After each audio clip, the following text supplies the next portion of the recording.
what did you want to be when you grew up, and what jobs did you end up having? So I knew very early on that I wanted to be a secretary. And my mother was a secretary. And why I wanted to be a secretary, I don't know.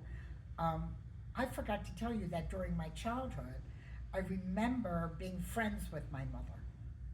And I know I'm going back and regressing, but I remember thinking that my mother was so much of a friend that I called her Rhoda.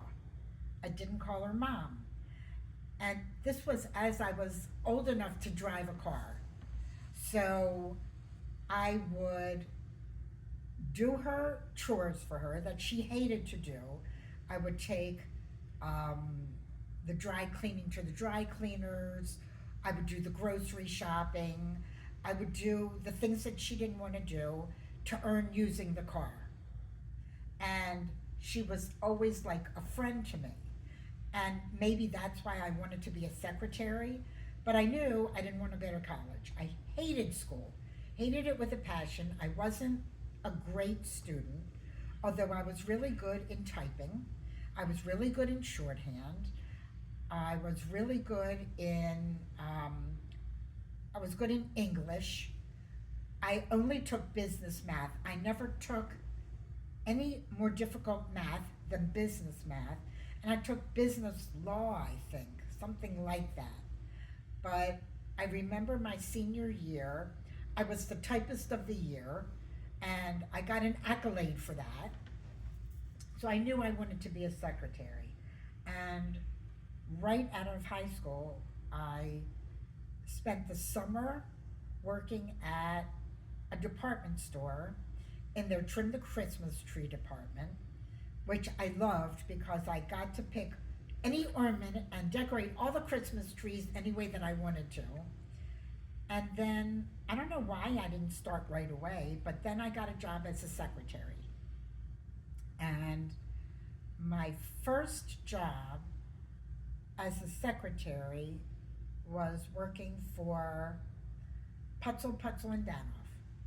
And they were family law, and they were also, um, I forgot what other kind of law it was, where they would garnish people's wages to get money because they didn't pay certain bills that they needed to pay, whether it would be child support or a bill that they owed that they had reneged on. Um, I would have to type up these 5 forms with carbon paper. It was before there was any computers or word processors, and I loved that job. That's where I met Ann Mank, who became a really, really good friend of mine. And I remember working there for probably a few years, and then Mrs. Putzel, who was in charge, brought me into her office and told me that they had a new bookkeeping system and she was going to teach me how to do it, and I was going to do the books in addition to being their secretary. And I didn't like math. I only took business math, and I didn't like math, and I didn't want to be the bookkeeper. So I told her I didn't want to be the bookkeeper, I was a secretary. And she said, "But I can teach you this and you can learn it." And I said, "Maybe you should hire a bookkeeper secretary." And she said, "You're right, maybe I should." And she fired me, which I found devastating. Devastating. So I came home that night and I cried my eyes out. And Dad said, "Don't worry about it. You're a good secretary. You'll find another job in no time." And I took the summer off. I asked if I could take the summer off. And I took the summer off. And when you're that age, it was before I had you and Mickey. And when you're that age, and all of your friends are that age, it's no fun to take the summer off because there's nobody having the summer off to play with. So I would sit home and I would watch QVC and I would order spices from QVC, and Dad was working for McCormick, and it was the stupidest thing in the world. Or he was working for a spice company at the time, and I didn't cook, and he would say, "Why did you order spices?" Or I would order cleaning solutions. It was ridiculous. So I then got a job the with um, Frank Bernstein, Conaway and Goldman, which was in downtown Baltimore. And I worked for labor lawyers there. It was a huge law firm in the heart of downtown Baltimore in a big building. And I would take the subway every day. I would drive from our house to the subway station, leave my car, take the subway, get off the subway, and walk 5 or 6 blocks to the office, and then do the same thing coming home. And that was a good job for me. I liked it, and I was very good at it, to the point where I would finish the work that I had to do, and I would always go around to all, it was a huge law firm, and I would go around to all the other lawyers, secretaries, and say, do you need any help? And I would help out in all the different departments and do all kinds of typing for anybody that needed anything. And I can't remember why I left there, because I was very happy there, but I did go to work for DISC at some point, which was a computer software company. And I went as a secretary, and it was a small Jewish owned software company, and software was very big then. And that's where I met Marilyn Lemmerman, and a we were in a very small house on Naylor's Lane that later became the offices of our accountants. It's funny when they moved into a bigger building, but that's where I learned um, the computer, which was a word processor back then, and that freaked me out. I mean, I was a secretary there. It was a very small firm, and um, I remember coming home and crying because I didn't want to stop using my Selectric typewriter that had the correction tape. But I learned how to do it, and the firm grew and moved into a bigger building. And then they had different departments, and they had a meeting planning department. And Rhoda Baverman was in charge of meeting planning, and she was having an affair with the big boss. And I helped her. I ended up being in her department, and I would go to the conferences and help her with the meeting planning stuff until I took it over from her and I became their meeting planner. And that was my biggest step up in my career. That was the culmination of everything that I'd ever done, because it was where I found myself. It was what I was really good at. I actually had I actually got a certification. I had to do schooling and learn things and take a big huge test. Was the first big test I've ever taken in my life. And I got my certification. I became a certified meeting professional.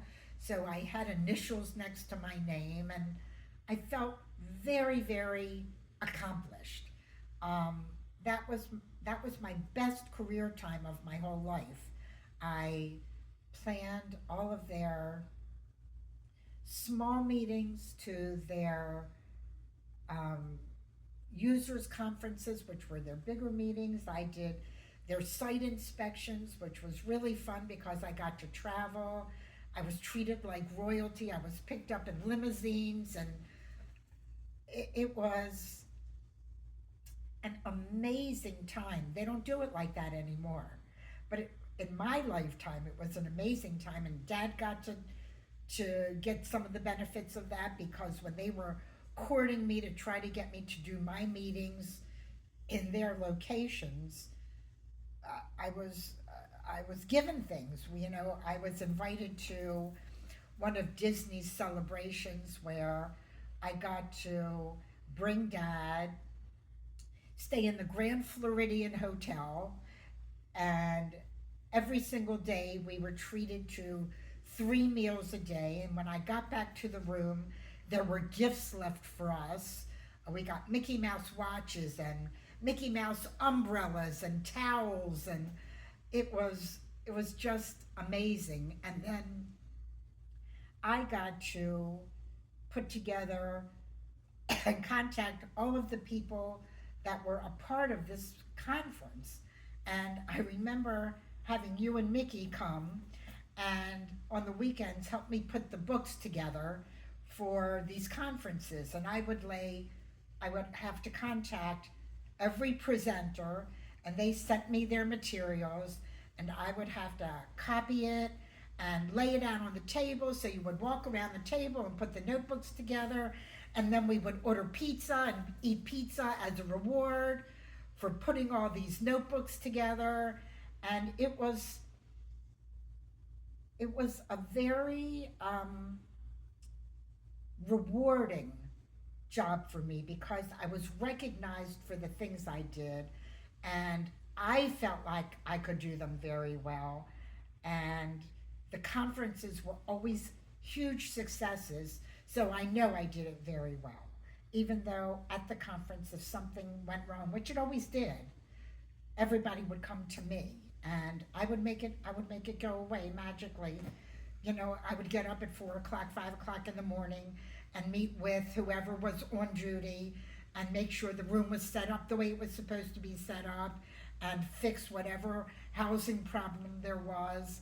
It was a remarkable um, time in my life, which is probably why I don't remember parenting as much as I do, because I don't remember the years that I did that. But I know that you were old enough that you could help me put books together, but young enough that you didn't mind doing it. It was fun for you because you got a reward of pizza, as I remember it. So you can tell me later if you didn't.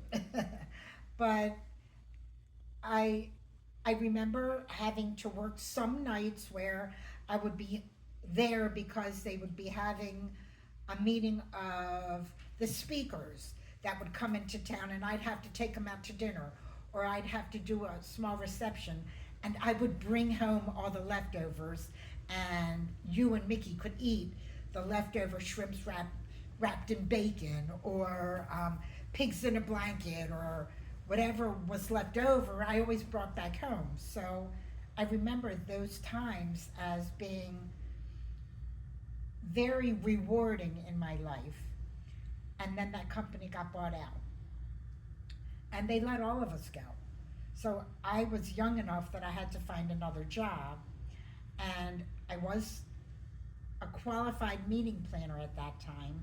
So I looked for meeting planning jobs, and that's when I went to work for the American Urological Association, which was a very, very different job for me because I was now a part of a team that put on these meetings, and I just took direction.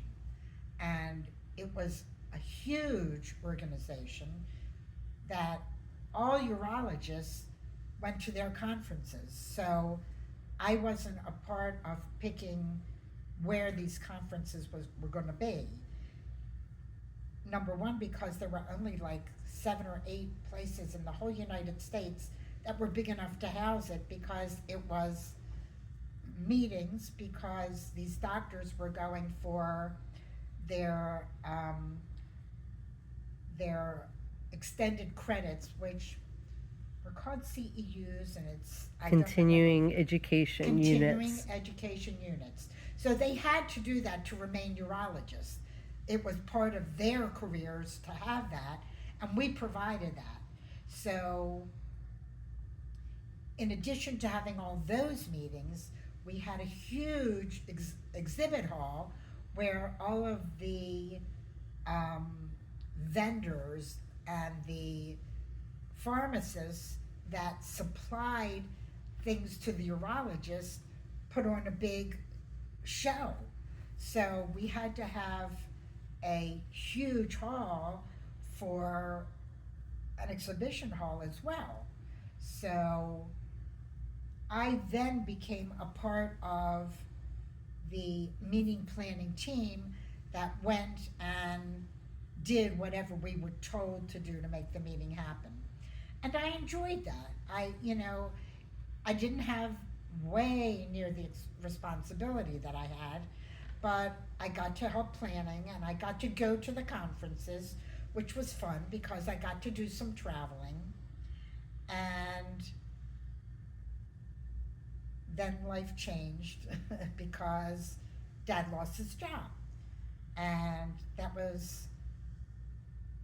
um, that was when we had to move away from Baltimore. Dad tried really, really hard to find a job in Baltimore so that I didn't have to leave. But after what was almost a year, and he was going to lose his his the month. Severance. What was it called? Severance. His severance. Thank you. He was going to lose his severance, and he'd done the consulting work that he was going to do. He had to find a job, and that's when we moved to Wichita. So you were already grown and in college and away from home. So it was a move that we could make fairly easily because we weren't we weren't disturbing your lives. So that made it easier. But we had lived in Baltimore for 50 years, and we had friends, and our family was there, and we were the first ones out of all of our friends to move. So it was really, really difficult to do. It was, um, it was the hardest thing I'd had to do thus far in my life.